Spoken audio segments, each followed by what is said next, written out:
En la provincia de Toledo, a finales de los años 50, cuando España comenzaba a despertar de la posguerra, pero el hambre aún rondaba por los campos, ocurrió un suceso que los más viejos del lugar aún recuerdan y relatan con ese respeto que solo merecen las lecciones que marcan a una comunidad. Don Ricardo de la Torre y Montero, cuarto heredero del mayor latifundio de la comarca, era un hombre de complexión robusta y carácter tan áspero como la jara del monte. Aunque había estudiado en Madrid y viajado por Europa, su educación no había logrado pulir su esencia autoritaria. Medía el valor de las personas por el tamaño de su cuenta bancaria y creía firmemente que la humillación era un instrumento legítimo para mantener el orden social. En su finca, La Cabañuela, que se extendía sobre 3.000 hectáreas de tierras de labor y monte, trabajaba desde hacía 20 años Emiliano Sánchez Ortega. Hombre de pocas palabras y mirada serena, a sus 55 años poseía unas manos que parecían entender el lenguaje secreto de la tierra. Aunque vivía con lo justo en una casita de adobe en los límites de la propiedad, su reputación como zahorí de las plantas traspasaba los límites del pueblo. Todo comenzó un sábado por la tarde cuando doña Elvira, la esposa de don Ricardo, organizaba una importante cena con visitas de Madrid. Había encargado personalmente a Emiliano que podara los setos de buey que flanqueaban la entrada principal. Sin embargo, esa misma mañana, la esposa de Emiliano, la señora Petra, había amanecido con una fiebre preocupante. Emiliano, después de dejar aviso en la casa grande, había ido a buscar al médico del pueblo. Cuando don Ricardo se enteró, montó en cólera. «Que vuelva inmediatamente. Mi mujer no puede recibir a sus amigas con el jardín hecho un desastre», gritó desde el balcón principal. Pero Emiliano no regresó hasta bien entrada la tarde, después de asegurarse de que su esposa estaba estabilizada. Don Ricardo, herido en su orgullo, juró que pondría al insolente jornalero en su lugar. La oportunidad llegó 2 semanas después, durante la tradicional fiesta de la vendimia. Don Ricardo había invitado a lo más granado de la provincia, el conde de Alamín, 2 terratenientes vecinos, el alcalde del pueblo e incluso un importante banquero madrileño que veraneaba en la zona. La finca estaba impecable. Las mesas, colocadas bajo los centenarios olivos, rebosaban de manjares y los mejores vinos de la bodega familiar. Don Ricardo, vestido con su traje de cortar inglés, paseaba entre sus invitados con aire satisfecho hasta que su mirada se posó en Emiliano, que trabajaba tranquilamente en el rosal de Damasco. Este rosal era el orgullo de la finca. Don Ricardo lo había traído personalmente de un vivero francés años atrás, y solo bajo el cuidado de Emiliano había logrado florecer con esa exuberancia que parecía desafiar al clima castellano. Reuniendo a sus invitados, don Ricardo anunció con voz estentórea: «Señores, permítanme mostrarles la verdadera joya de La Cabañuela y a su humilde artífice». Emiliano, advertido por los gritos, se acercó con su modestia habitual.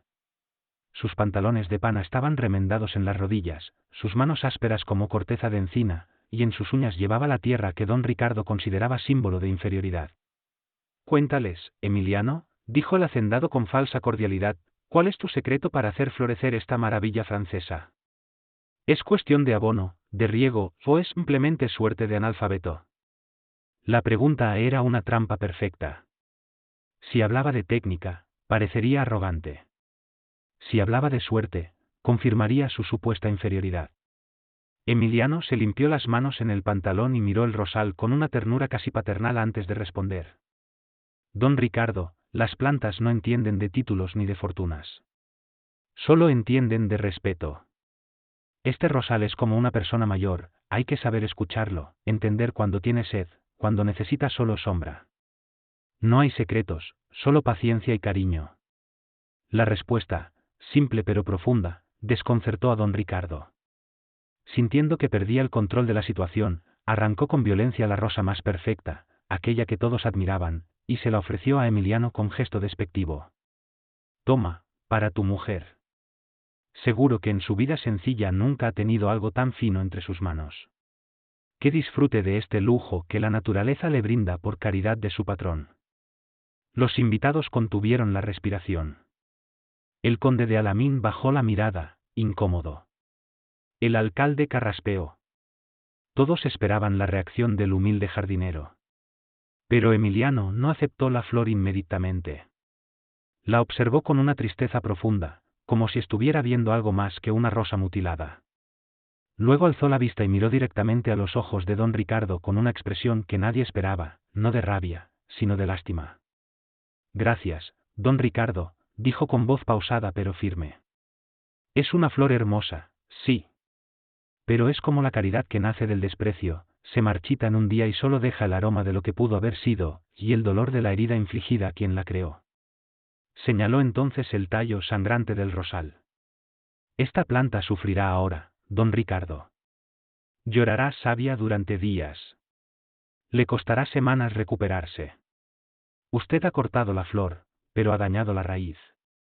Yo prefiero cuidar las raíces, señor. Porque mientras las raíces estén sanas, la belleza volverá cada primavera. No para uno, sino para todos los que pasan por este jardín. Incluso para usted. El silencio que siguió fue tan espeso que se podía cortar con cuchillo. Don Ricardo se quedó paralizado, la rosa sostenida en el aire como un objeto maldito. El banquero madrileño murmuró, este hombre sabe más de economía que medio Madrid. El conde de Alamín, visiblemente impresionado, asintió lentamente. Emiliano no esperó respuesta. Con una dignidad que parecía sacada de otra época, se inclinó levemente y regresó a su trabajo, dejando a don Ricardo como un actor que ha olvidado su papel en medio de la función. La fiesta continuó, pero la atmósfera había cambiado irrevocablemente. Los invitados comenzaron a retirarse antes de lo previsto, las despedidas fueron frías y formales. Don Ricardo, desde el balcón principal, veía cómo los coches se alejaban por el camino polvoriento mientras la tarde caía sobre los campos de Toledo. Lo que ocurrió después se convirtió en leyenda local. En lugar de despedir a Emiliano como todos esperaban, don Ricardo comenzó a tratarlo con un respeto nuevo. Al día siguiente, muy temprano, fue personalmente a la casita de adobe con el médico del pueblo para visitar a la señora Petra. Pagó todos los gastos de su medicación sin decir una palabra. Con los años, los vecinos notaron cómo el carácter del hacendado se suavizaba. Comenzó a escuchar a sus trabajadores, mejoró las condiciones en las viviendas de los jornaleros e incluso creó una escuela para los hijos de sus empleados. Mi abuelo, que trabajaba como capataz en la finca vecina, me contaba esta historia cada vez que veíamos a un poderoso abusando de un humilde. Aprendió, solía decir con una sonrisa sabia, que hay honradeces que no se compran con dinero, y que un hombre puede ser pobre de bienes pero inmensamente rico en dignidad. El rosal de Damasco, por cierto, floreció con más fuerza que nunca al año siguiente.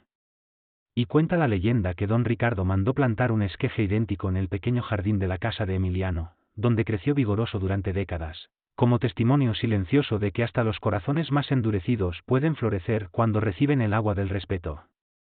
Hoy, 60 años después, los nietos de don Ricardo y los de Emiliano comparten mesa en la cofradía del pueblo. Y cuando alguien pregunta por aquel rosal que aún crece junto a la entrada de la cabañuela, los más viejos intercambian miradas cómplices y susurran, ese no es un rosal cualquiera. Ese es el maestro que le dio la lección más importante a un hombre poderoso.